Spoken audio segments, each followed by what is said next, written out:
Part 2. Trez being a hater. You see him holding the ball over there? Wow, Trez got that big hater energy. Oh, wow. He said, Giannis, no, you're not shooting any more free throws on my court, dog. He said, get him out of here. Yo, that's, wow, you bugging, bro. Wow. He took the ball. Damn, they left Giannis without a ball. He said, yo, can I get a ball, please? Ah. Oh, they hating on greatness. They hating on preparation. That's foul, dog. Hey, Philly built different. Oh, my goodness. But wait, Trez over here shooting. What? How you gonna take his ball? They got 2 balls. They got 2 balls. Give Giannis 1 ball, dog. Wow. Give him a ball. Giannis, go take Montrezl's balls, man. All right, another update. Giannis got another ball. Ah! Trez gonna stop the greatness. Trez gonna stop the greatness. He said, no, okay, bet. I'm gonna go get my own ball. They're taking down the net. They're gonna take down the net? Hey, yo. Stop. Move the ladder. Oh my, yo! Yeah, Giannis. Let the man Move. shoot. Let the man shoot. Let the man shoot. Let him shoot. Get this. Man Yo.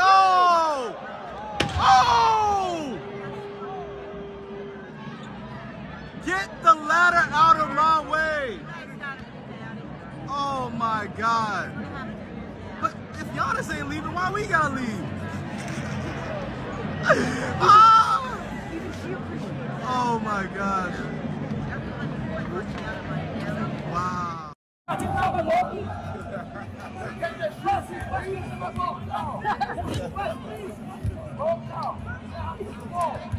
Guys, let's go with the pictures. Hurry up, please.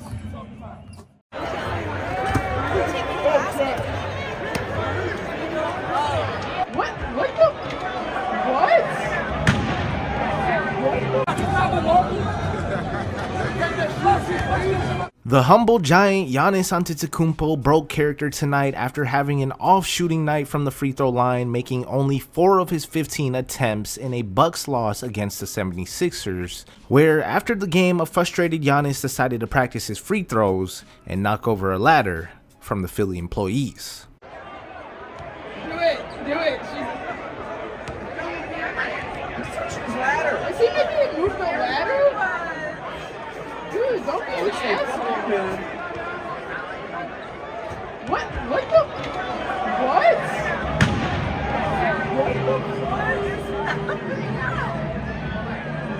Did that just happen? Yeah, it just happened. And The Athletic was there to witness it all and wrote an article about what actually went down. So after the game, a frustrated Giannis decided to practice his free throws on the road, and then Montrezl Harrell came back out on the court from the locker room and took the ball away from Giannis as he was working on his game and refused to give it back, saying, "This isn't fucking Milwaukee. Get that shit out of here."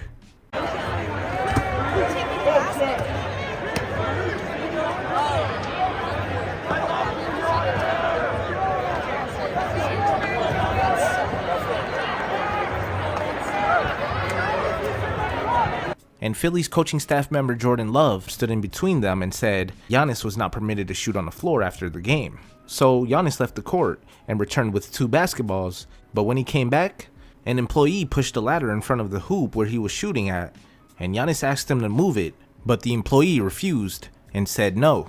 So Giannis took matters into his own hands, but wound up knocking it over.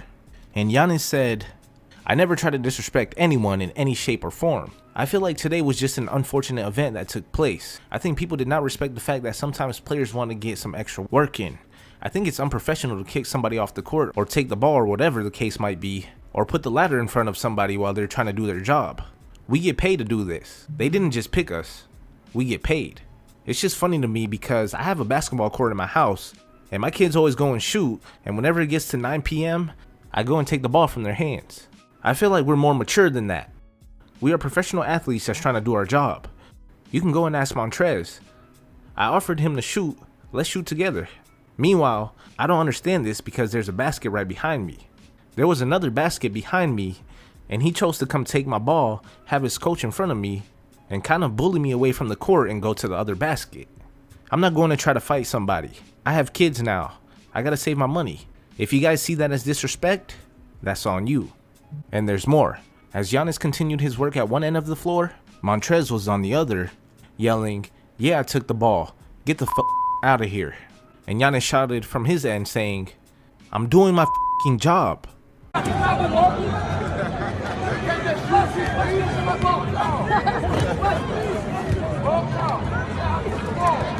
Guys, let's go with the pictures. Hurry up, please.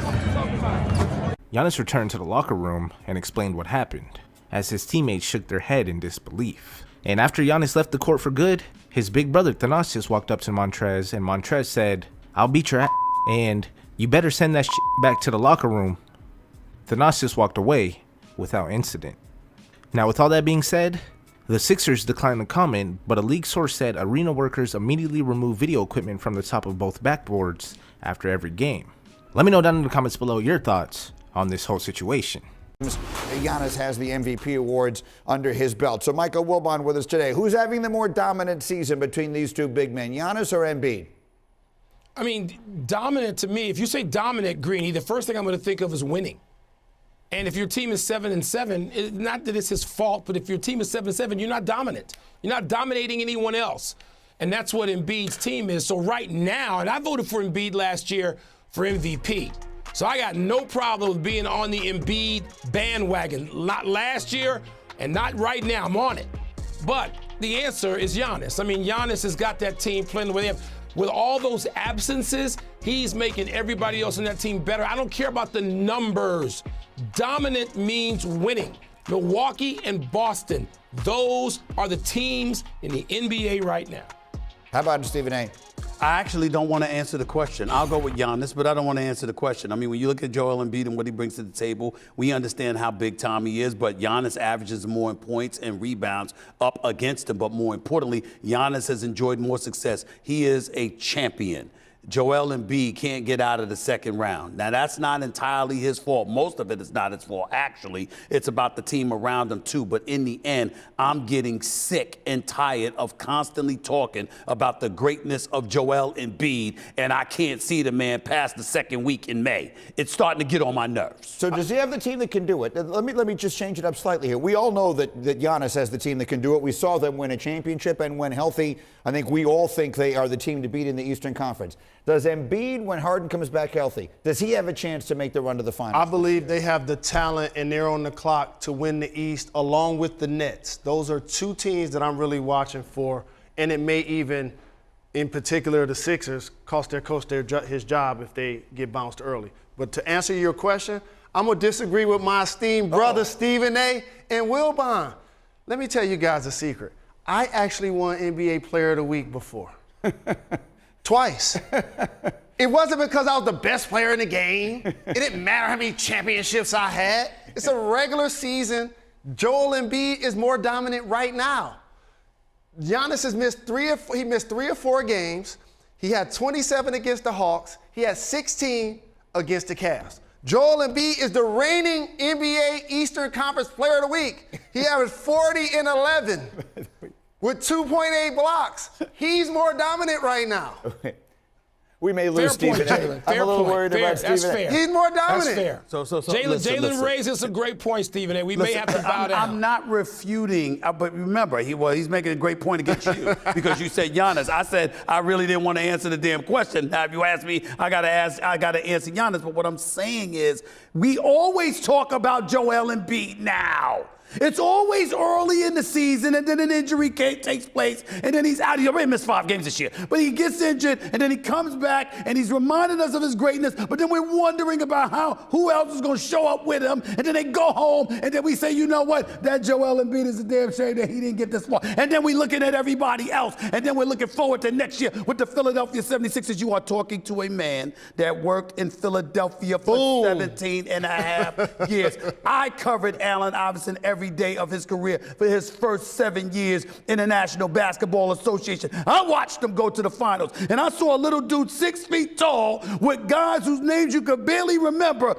take them to the finals, and only Kobe and Shaq together stopped them. But Embiid is this dude who's spectacular, but he's this dude. But somehow he's going home early all the time. Come on, y'all. Come on. Quickly, Michael, because I only have a moment here. I have one special surprise at the end of the program. But you mentioned Milwaukee and Boston. Could Philly be in part of that group? Could you see Philly being there with those two teams at the end? Greeny, they have everything. They have all the components, all of them, and the coach.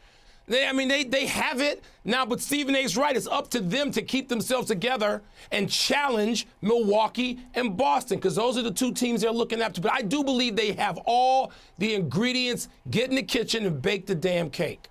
Okay. Thank you for watching ESPN on YouTube. For live streaming sports and premium content, subscribe to ESPN+.